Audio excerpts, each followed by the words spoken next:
kwibutsa kuvana ku isoko imiti imwe ikomoka ku bimera itujuje ubuziranenge hashingiwe ku itegeko nimero 4/2/2012 yo kuwa 14/2013 rigenga imicungire n'igenzura ry'imiti, cyane cyane mu ngingo ya 38 ibuza gutanga, kugura, kugurisha no guha umuntu cyangwa inyamaswa umuti utujuje ibisabwa, hashingiwe nanone ku mabwiriza nomero CBD/TRG/019 level 1 agenga kuvana ku isoko ndetse no kwangiza ibitujuje ubuziranenge, cyane cyane mu ngingo yayo ya 8 igena ibigomba gukurwa ku isoko, hashingiye kandi ku ibaruwa nimero FFDISM/PVSM/30006/FTA/2/2022 yo kwa 23/2022 ndetse n'ibaruwa refu nimero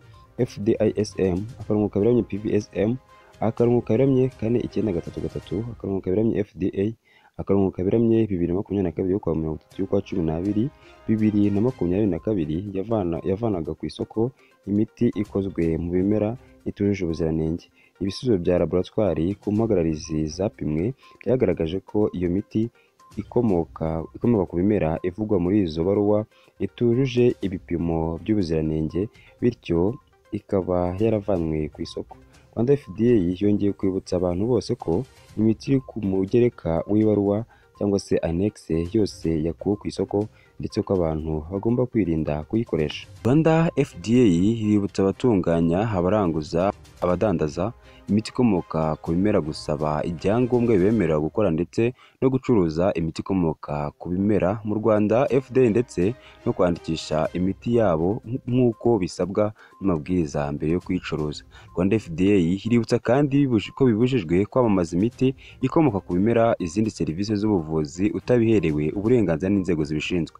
Icyitonderwa, hari amakuru mushaka kuduha cyangwa kudusobanurira mwahamagara kuri nimero itishyurwa 9707 cyangwa se 0788771663 cyangwa mukohereza ubutumwa kuri email y'ikigo info@rwandafda.gov.rw cyangwa pfsm@rwandafda.gov.rw. Ni itangazo ryasinyweho na Dr. Emile Bienvenu, umuyobozi mukuru. Liste y'imiti yakuwe ku isoko hano mu Rwanda y'abavuzi gakondo harimo Sanamaki yasanzwe muri Hope Vision Life Center, Ishema yasanzwe muri Hope Vision Life Center, Umutima w'isi cyangwa se ngo Humura basanzwe muri Hope Vision Life Center, Ibanga ry'umuryango wasanzwe muri Hope Life Vision Center, Dragon Vat iri mu bwoko bwa poudre yasanzwe muri Naivera Limited, Dragon Vat nayo iri mu bwoko bwa Spirop yasanzwe muri Naivera Limited, Green Mix yasanzwe muri Naivera Limited, umuti uvura umugongo ndetse n'umuti uvura imitsi uri mu bwoko bwa poudre, Stevia Sugar yasanzwe muri Nyirabarasanya Gakondo Health Limited, ifu ya tangawizi yasanzwe muri Fora Urinde Company, ibumba ry'icyatsi yasanzwe muri Fora Urinde Company, igisura wasanzwe muri Fora Urinde Company, umuti uvura indwara zo mu nda z'abana wasanzwe muri Fora Urinde Company Limited, Rusenyanzoka iboneka mu ibanga ry'ubuzima, uzakira soap isabune ivura indwara z'uruhu iboneka mu ibanga ry'ubuzima, umurera abana iboneka mu ibanga ry'ubuzima, uzeyi wa kazi iboneka mu ibanga ry'ubuzima, ndetse ikimera special wine kiboneka mu ibanga ry'ubuzima, ifu ya tangawizi iboneka muri Florinde Company, ibumba ry'icyatsi iboneka muri Florinde Company, igisura kiboneka muri Florinde Company, umuti uvura indwara zo mu nda z'abana iboneka muri Florinde Company, te iboneka muri Fora Urinde Company, te ya Kupano Wume iboneka muri Strong Life Medicine, Ngetwa gatatu iboneka muri Life Medicines. Nyuma y'itangazo ndetse imiti yagiye ikurwa ku isoko y'abavuzi gakondo, abavuzi gakondo bo mu Rwanda baratabaza Leta y'u Rwanda ko batabara kuko imiti bakoresha ikigo RDA kirimo kwitesha agaciro cyane kandi bamwe bafungwa mu buryo budasobanutse. Ikindi barasaba Minisiteri y'Ubuzima kubaha amahugurwa y'uburyo umuti utunganwamo nuko ibikwa, kuko ibyo bakora byose icyo kigo kibitesha agaciro. Tugimana Victor, umuyobozi uhagarariye abavuzi gakondo mu karere ka Ruhango, yaratubwiye ati ubuvuzi gakondo mumazemo imyaka 27, ati ubumenyi mfite bwatuma nunga umuti bigashoboka, ariko kumva ko umuvuzi gakondo wo mu Rwanda ntabyo azi biratubabaza cyane pe. Ni ukuri inzego zifite ubuvuzi gakondo mu nshingano ntizirengera umuvuzi gakondo wo mu Rwanda agira aho abarizwa ntakomeze kuba inzererezi. Ati ibyo bakora byose bigaragarira abanyarwanda ko bifite akamaro. Ati ibyo bakora byose bigaragara abanyarwanda ko bifite akamaro. Abantu bagiye bavurwa n'abavuzi gakondo barahari mu turere twose dutandukanye tw'igihugu cy'u Rwanda. Ariko igitangaje, RDA mu gupima imiti bashyiraho amananiza, kandi imiti ivura indwara zitandukanye zigakira.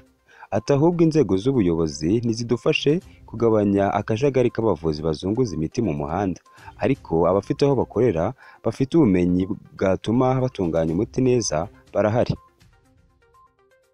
ISHANGI Radio, ISHANGI XTV, ISHANGI Focus TV tuganira na Nyirimbabazi Obedi uyobora abavuzi gakondo mu karere ka Musanze yaratubwiye ati Minisiteri y'Ubuzima na Leta, Rema Ruhengeri ndetse na RDA bafatanye bakemure ikibazo cy'abavuzi gakondo badahutajwe, ahubwo bahabwa inama n'amahugurwa kuko ibyo bafasha abanyarwanda birivugira pe. Ati koko nibumva rifasha benshi ngo ntiryujuje ubuziranenge. Tuganira n'umuyobozi mukuru w'ihuriro ry'abavuzi gakondo mu Rwanda, Madame Nyirahabineza Gertrude yaratubwiye ati dukomeje ubuvugizi dusaba Minisiteri y'Ubuzima kugira ngo ikorane na RDA, Rema Ruhengeri ndetse na Leta kugira ngo ubuvuzi gakondo ntibuhutazwe, ahubwo ahabwe inama n'amahugurwa kuko twizera ko dufite abavuzi gakondo bafite ubumenyi bwatuma batunganya umuti neza, ahubwo inzego z'ubuyobozi zikomeze zidufashe kurwanya akajagari k'abazunguza imiti mu masoko no mu muhanda. Abayobozi b'isoko badufashe kubungabunga ubuzima bw'abanyarwanda. Akomeza ati mbere yo kwakira uwo muvuzi waje kwanika imiti imbere y'isoko, inzego z'umutekano zidufashe rwose hasigara abavuzi bazwi neza kandi bafite ifishi y'urugaga yasinyweho n'inzego z'ibanze.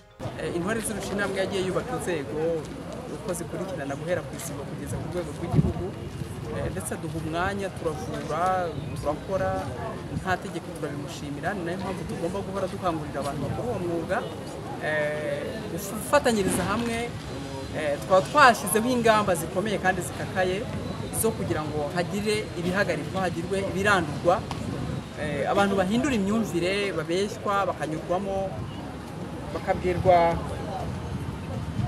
ibidafite umumaro. Ntabwo nibaza ukuntu umuntu ashobora kukubwira ngo ngwino tujye hariya ari umuyobozi, wowe uzi neza umuyobozi nyawe nyirizina witoreye, ngo ujye kumutega amatwi. Icyo gihe rero tukavuga ngo tugasaba yuko n'inzego z'umutekano cyangwa se inzego bwite za Leta zakagombye, niba ari umuyobozi watumiye uwo muntu aciye hirya, aho ndavuga nk'ibyabereye Musanze n'ahandi hose mu gihugu byo kubiba inzangano gutandukanya abanyarwanda, ntabwo hagenda habura bagiye banyuramo no mu bavuzi gakondo natwe byari byasaga nk'ibyinjiyemo. Njye nkavuga rero nisabira inzego z'umutekano ndetse na Perezida wa Repubulika, mu gihe ibyo bintu byabaye umuyobozi akabifatirwamo ndetse n'abaturage bashutswe bakabijyamo, nabo bakagombye kubihanirwa, kuko umuturage si umwana, umuturage ni umuntu urerwa kuva ku bwana akagenda arebererwa kugeza igihe ageze igihe cyo gufata irangamuntu. Yageze igihe cyo gufata irangamuntu agafata ibyemezo, ndetse yaba ari ushaka akubaka akaba yemerewe gushyingirwa cyangwa se gushaka ari umusore. Ntabwo twagira abo baturage bahora bameze batya, babwirwa ngo aha baragiye, bagiye gutora abatware barirutse, bagiye gushyiraho abami barirutse. Perezida wa Repubulika yatumaze agahinda, umutekano turawufite, amahoro turayafite. Nkeka hari ko wenda n'ibyo byose byaba bituruka ku murengwe. Njye nkaba nababwira cyane abavuzi gakondo ko bagomba kuva mu mikino nk'iyi, twamagana abazunguza imiti mu muhanda, twamagana abantu batagira aderese, birirwa ku macano, birirwa ku maradiyo bamamaza ubuvuzi. Ibyo bintu rwose uzabifatirwamo azabihanirwa twifashishije inzego zibishinzwe, harimo Minisiteri y'Ubuzima, harimo RURA, harimo inzego z'umutekano.